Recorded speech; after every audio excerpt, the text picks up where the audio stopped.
Welcome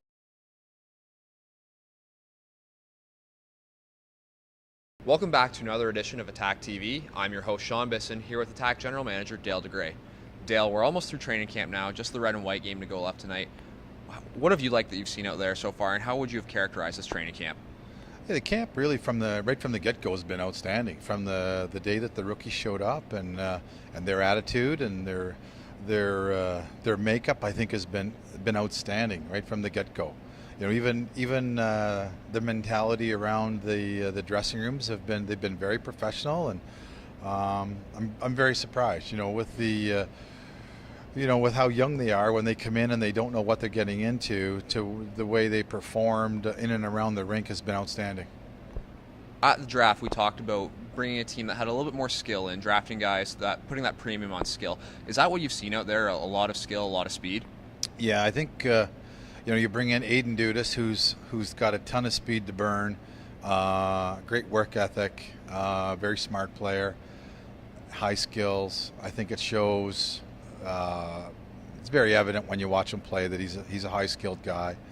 Maxim Sushko is a guy that, what's kind of funny about all this is that this is probably the past year I watched more European hockey players this past year than I ever have, and I didn't even draft one that I watched.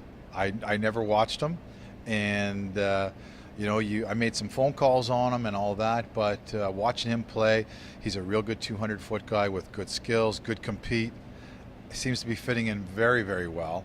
So it just makes for some good young players coming through. Makes for those guys that went from rookie camp to main camp. It made it a good main camp, and this year, unfortunately, we've got a deep team that maybe we won't see as many of them in an Attack jersey this year.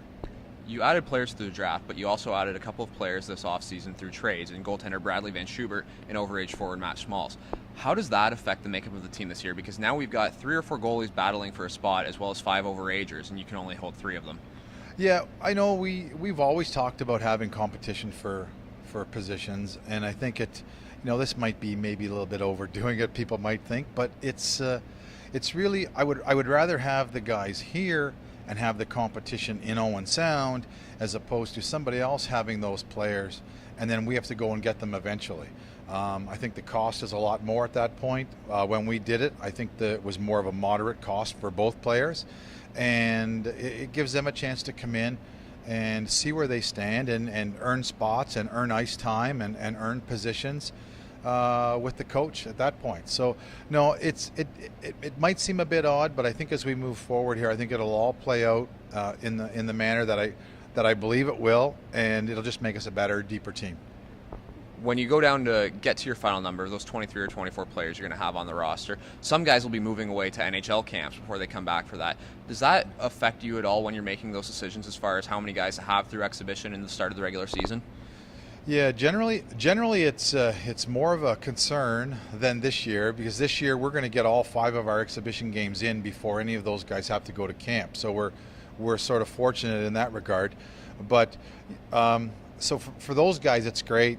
They'll get acclimated amongst themselves as to where they sort of fit in with the coach. They can go on their way and then come back, and things can play out accordingly. Where it might not work out so great for this year would be the younger kids that maybe we had to make some decisions to keep kids around and maybe see them in exhibition games. And this year, unfortunately for them, we're not going to have to be put in that situation. Sometimes it works well for them. Sometimes it works well for us because you get to see kids in different situations.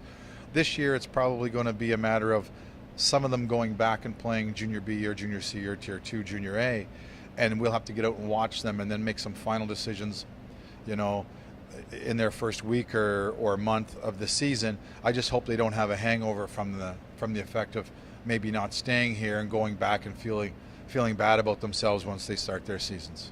Lastly, and we've probably touched on it already, but based on what you've seen this week, what do you think the fans can expect out of this team this year?